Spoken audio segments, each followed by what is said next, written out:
Hey guys, welcome back to my channel and good morning to everyone. আৰু আজি মই এটা স্পেশাল বস্তু দেখাম যে ভাদ মাহত জন্ম হোৱা ল'ৰা-ছোৱালী ভাত পিঠা খুৱায় আৰু প্ৰায়বোৰ মানুহে গম নাপায় আসলে ভাত পিঠা কি বা নাজানে সেইসকলেও চাই লওক কেনেকৈ খায় কেনেকৈ বনায় গোটেইখিনি প্ৰচেছটো মই বুজাই দিম আৰু এটা কথা যোৱাকালি মোৰ বাৰ্থডে হৈ গ'ল কিন্তু ব্লগটো বনাব নোৱাৰিলোঁ কিছুমান অসুবিধা মানে ব্যস্ততাৰ কাৰণে So, আজি এটো স্পেশাল বস্তু যেতিয়া আৰু আসামিজৰ ট্ৰেডিশনাল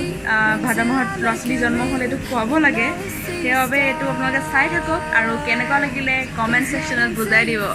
সো লেটস গেট স্টাৰ্টেড গাইস পিঠাগুৰি চালি আছে বৰমা মিক্সিত যে খুন্দিছে আপুনি মিক্সিত খুন্দিছো মানে মিক্সিত আৰু খুন্দিবই লাগিব পিঠাগুৰি কিহে কাৰণ মানে আগৰ যেটো ঢেকি মানুহৰ গেহে প্ৰত্যেক গৃহতে থাকে ঢেকি আৰু হে ঢেকিৰ পৰম্পৰাবিলাকটো আজিকালি উঠিয়ে গৈছে যেহেতুহে মানে আজিকালি মানুহৰ খেতি বাতি নাই কাৰণে ভঁৰাল নাইকিয়া হ'ল ঢেকি নাইকিয়া হ'ল ঘৰডাও বনাই মানে ঢেকিহাল বেলেগকে লাগে সেইখিনিও মানে অকমান দিগদাৰ হয় ঢেকিহাল বেলেগকে এক্সট্ৰাকে পাতিবৰ কাৰণে আৰু এতিয়া উপায় নাই যিহেতু এতিয়া ভাদমহীয়া ভাত পিঠা খোৱা হেতুটো পৰম্পৰা এতিয়াও এনেকে মিক্সিত খুন্দিয়ে ভাদমহীয়া ভাত পিঠাটো আৰু বনাব লাগিব আৰু বহুত কথা বমা মানে মানুহে নাজানে ভাত পিঠাটো খাই বলে বনাই কাৰণে খায় আৰু মানে বহুতে ভাদ মাহৰ জন্ম হ'লেও মানে ভাত পিঠা নোখোৱায় আৰু খুৱাব লাগে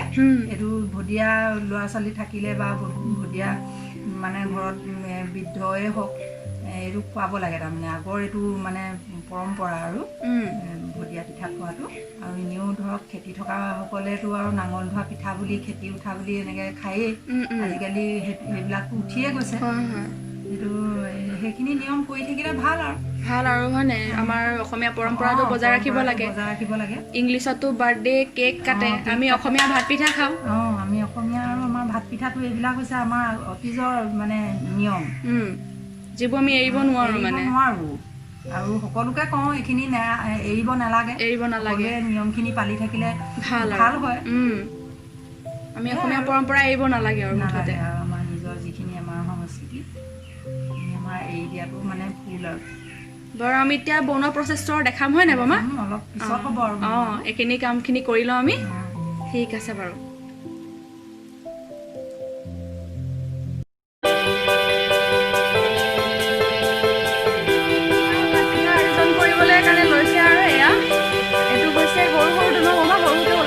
চামনি দিয়াটো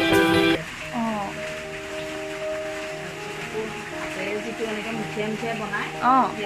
সেইটো মুঠিয়া পিঠা বুলি কয় এইটো হ'ল ভাত পিঠা মই আচলতে এইটোৱে খাই ভাল পাওঁ বেছিকৈ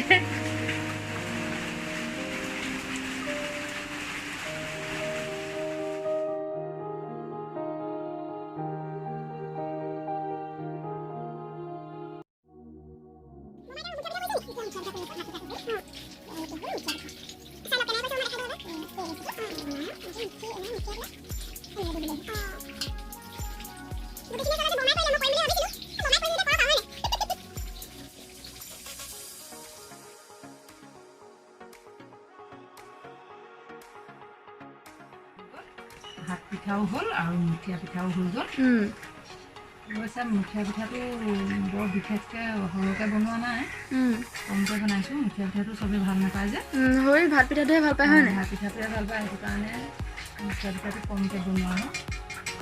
আৰু এতিয়া মানে মাংস দিও খাব পাৰি নেকি মাংস হাঁহ কোমোৰা গাখীৰ যোনে তেনেকৈ ভাল পায় মই কিন্তু মাংসৰ লগতহে খাই ভাল পাওঁ দেই আপুনি নে কিহৰ লগত খাব গাখীৰৰ লগত খাব নে গাখীৰৰ লগত নাখাওঁ আজি তেতিয়াহ'লে মাংস হ'ব ঘৰত খাব লাগিব আমাৰ হৈ গ'ল ন ঠিক আছে বাৰু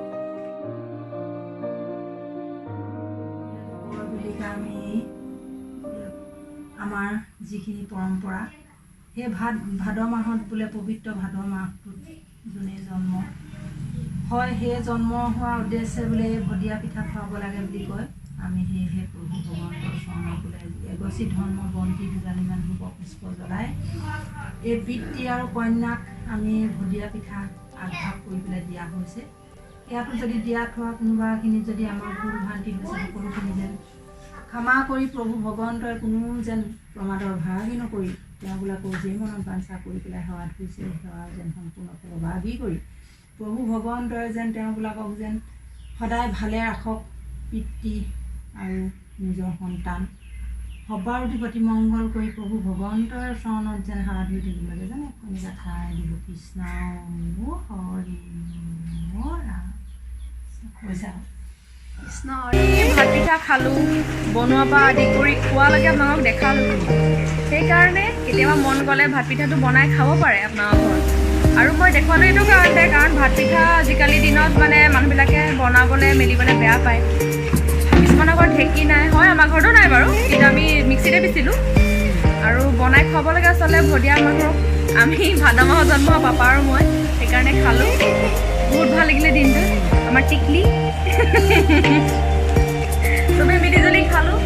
আৰু ইয়াতকৈ সুখৰ কথা আৰু কি ক'ম আৰু হয় নাই মোৰ বৰমাই বনালে সেইজনী মোৰ সৰু বৰমা আছিলে আৰু সেয়া বৰমা মানে মোৰ মা নিচিনা মা যেতিয়া নাই চব কাম বৰমাই ৰাতি কৰি দিয়ে মোক কিছুমান ভাল লাগে সেইটো কাৰণে তেতিয়াহ'লে আজিলৈ ভিডিঅ'টো সামৰিছোঁ মিলিজুলি থাকিব সকলো ভালকৈ থাকিব বাই বাই বাই বাই কৈ দে